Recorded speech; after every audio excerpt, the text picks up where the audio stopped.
নমস্কার বন্ধুরা, তোমরা কেমন আছো? আশা করি তোমরা খুব ভালো আছো। আজকের মেনুতে তোমাদের দেখাবো কাতলা মাছের মাথা দিয়ে মুগের ডালের রেসিপি।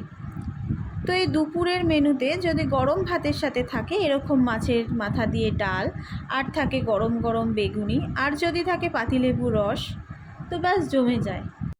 আশা করি তোমাদেরও খুব ভালো লাগে। তো চলো তৈরি করে নেওয়া যাক কাতলা মাছের মাথা দিয়ে মুগের ডালের রেসিপি। তো প্রথমে আমি নিয়ে নিয়েছি কাতলা মাছ। কাতলা মাছটাকে আমি ভালো করে ধুয়ে তাতে লবণ আর হলুদ মাখিয়ে নিয়েছি। তারপর আরও নিয়ে নিয়েছি পেঁয়াজ, নিয়েছি টমেটো, শুকনো লঙ্কা, কাঁচা লঙ্কা, আর নিয়েছি আদা রসুন। তো চলো মশলাটা তৈরি করে নেওয়া যাক। মশলাটা তৈরি করার জন্য আমি নিয়ে নিয়েছি আদা, নিয়েছি রসুন। আমি অর্ধেক পেঁয়াজটা মশলায় ব্যবহার করেছি আর অর্ধেকটা আমি রান্নার সময় ভেজে নেব। নিয়েছি কাঁচা লঙ্কা,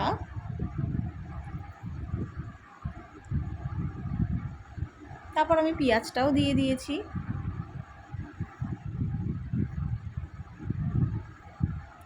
তারপরে দিয়েছি জিরের গুঁড়ো, দিয়েছি ধনের গুঁড়ো, আর সামান্য পরিমাণে লঙ্কা গুঁড়ো। মশলাটা আমার তৈরি হয়ে গেছে। এখানে আমি সোনামুগ ডাল ব্যবহার করেছি, 200 গ্রাম ব্যবহার করেছি। তো চলো ডালটাকে আমি ভেজে নেব। বন্ধুরা, আমি ডালটা না ধুয়েই ভাজছি, কারণ ডালটা যদি আমি আগে থাকতে ধুয়ে ভাজতাম তাহলে ডালের স্বাদ অতটাও ভালো আসে না। তাই জন্য আমি ডালটা ভেজে নেওয়ার পর ধুয়ে নেব। ডালটাকে ভালো করে ভাজতে হবে, লাল লাল করে।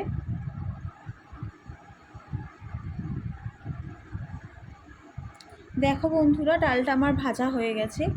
কীরকম লাল লাল হয়ে এসছে। এরকম ডালটা ভাজতে ভাজতে যখন এরকম লাল লাল হয়ে আসবে না, তখনই বুঝে নিতে হবে যে আমাদের ডালটা ভাজা হয়ে গেছে। এবার ডালটা আমি নামিয়ে নিয়েছি, নিয়ে তার মধ্যে দিয়ে দিয়েছি ঠান্ডা জল। ডালটা প্রচণ্ড গরম ছিল, তাই আমি হাতার সাহায্যে ভালো করে ধুয়ে নিয়েছি।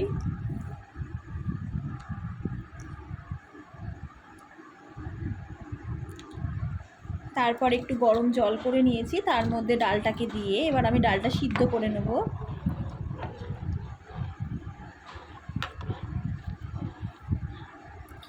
দেখো ডালটা আমাদের ফুটে গেছে। তার উপর দিয়ে সাদা সাদা ফেনাও জমেছে, সেই ফেনাটাকে আমি হাতা দিয়ে তুলে নিয়েছি। তারপর ওটা তুলে নেওয়ার পরই আমি তার মধ্যে নুন আর হলুদ অ্যাড করেছি। ডালটা আমার সিদ্ধ হয়ে গেছে।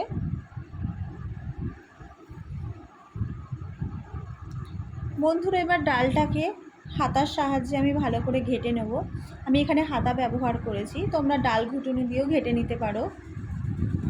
এবার আমি ডালটাকে আবার ফুটিয়ে নেব। বন্ধুরা, আমি আগে থাকতেই ফুটিয়ে নিয়েছি, আমি রান্নার সময় জল ব্যবহার করব না বলে আগে থাকতে আমি বেশি করে জল দিয়ে ডালটাকে ফুটিয়ে নিয়েছি। তো এবার আমি মাছগুলোকে ভেজে নেব। তার জন্য আমি কড়াই গরম করে তাতে সর্ষের তেল দিয়ে দিয়েছি। এবার একে একে মাছের মাথাগুলোকেও দিয়ে দিয়েছি। আমি একটা একটা করে ভাজছি, তাহলে ভাজাটা খুব ভালো হবে। মাছের মাথাগুলোকেও আমি লাল লাল করে উল্টে পাল্টে ভেজে নিয়েছি। এবার তুলে নেব। বাকি মাথাগুলোও আমি দিয়ে দিয়েছি।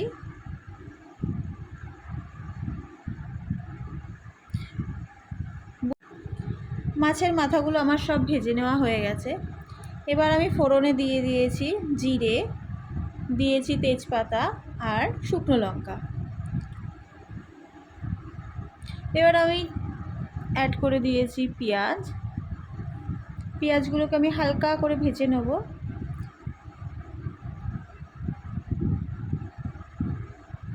তার মধ্যে দিয়ে দিয়েছি লবণ। পেঁয়াজগুলো হালকা ভাজা হয়ে গেছে। এবার আমি আগে থাকতে তৈরি করে রাখা মশলাটা দিয়ে দেবো। মশলাটা দিয়ে ভালো করে নাড়াচাড়া করে নেব।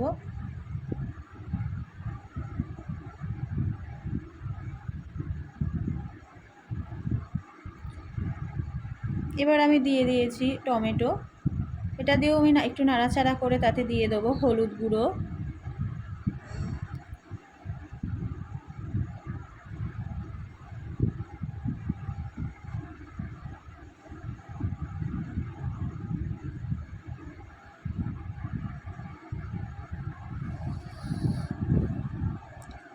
দিয়ে দেবো স্বাদ মতো চিনি। মশলাটাকে ভালো করে কষাতে হবে বন্ধুরা, যতক্ষণ না তেল ছাড়বে ততক্ষণ পর্যন্ত মশলাটাকে আমরা কষাবো।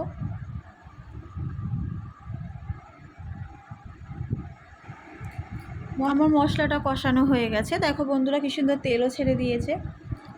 এবার আমি মাছের মাথাগুলো দিয়ে দেবো, দিয়ে ভালো করে কষিয়ে নেবো। মাছের মাথাগুলোকে আমি খুন্তির সাহায্যে ভালো করে টুকরো টুকরো করে নিয়েছি, গোটা রাখিনি। গোটা রাখলে আবার পরে আমাদের হচ্ছে ডালের মধ্যেই ঘেটে ঘেটে ওগুলোকে ঠিক করতে হবে, তাই জন্য আমি আগে থাকতেই খুন্তি দিয়ে ওগুলোকে ভেঙে নিয়েছি। তো মাছের মাথাটাও আমার কষানো হয়ে গেছে, এবার আমি ডালটা ঢেলে দিয়েছি। আমি আর জল অ্যাড করব না এর মধ্যে, কারণ আমি আগে থাকতেই জল বেশি করে দিয়ে ডালটা সিদ্ধ করে নিয়েছিলাম। ডালটা দিয়ে আমি ভালো করে নাড়াচাড়া করে নিয়ে নেব। দেখো ডালটা ফুটে গেছে, প্রায় রেডি। এবার আমি 1 চামচ ঘি একটা হাতার মধ্যে দিয়ে একটু গরম করে গলিয়ে নিয়েছি। এর মধ্যে আমি অ্যাড করে দেবো 1 চামচ গরম মশলা। ঘিয়ের সাথে ভালো করে গরম মশলাটা মিশিয়ে আমি ডালের মধ্যে দিয়ে দিয়েছি।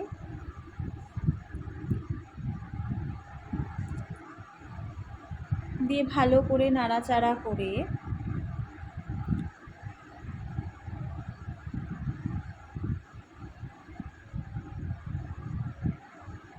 তো আমাদের মাছের মাথা দিয়ে মুগের ডাল রেডি হয়ে গেছে। আশা করি তোমাদের রেসিপিটা খুব ভালো লাগবে।